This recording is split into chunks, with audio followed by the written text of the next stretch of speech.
Hello good morning. இன்றைக்கி வந்து as usual எல்லார் வீட்லேயும் இருக்கிற மாதிரி எங்கள் வீட்லேயும் சக்கரை பொங்கல், வெண்பொங்கல், சாம்பார், தோசை, இட்லி இது மட்டும்தான் சமைக்க போகிறேன்.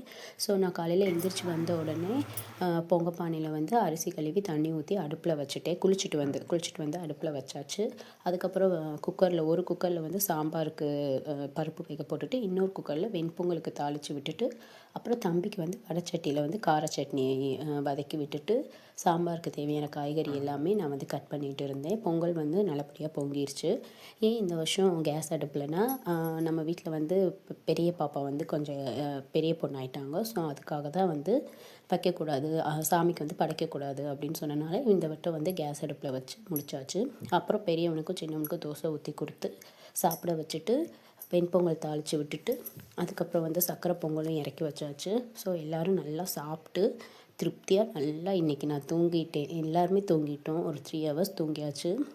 அப்புறம் வெளியிலலாம் பொங்கலுக்கு வந்து கரும்பு கட்டி, தோரணெல்லாம் கட்டி எல்லாமே பண்ணியாச்சு. சாமி மட்டும்தான் விளக்கு பொருத்தி கும்பலில். கண்டிப்பாக நெக்ஸ்ட் இயர் நல்லபடியாக சூரிய பொங்கல் வச்சு சந்தோஷமாக சாமி கும்பிட்ற விலாகும் நான் உங்களோட ஷேர் பண்ணுறேன்.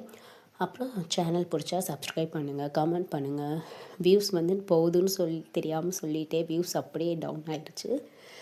பார்க்கலாம், கண்டிப்பாக வந்து திரும்ப பழையபடி வியூஸ் போகும்னு நினைக்கிறேன். ஸோ காலையில் பொங்கல், சக்கரை பொங்கல், வெண்பொங்கல் வச்சு சாப்பிட்டு கொஞ்சம் நேரம் டிவி பார்த்துட்டு, கொஞ்சம் நேரம் ஃபோன் பார்த்துட்டு, ஸ்டேட்டஸ்லாம் வச்சுட்டு, அப்புறம் இவர் தான் சின்னவர் விஷ் பண்ணுறாராமா.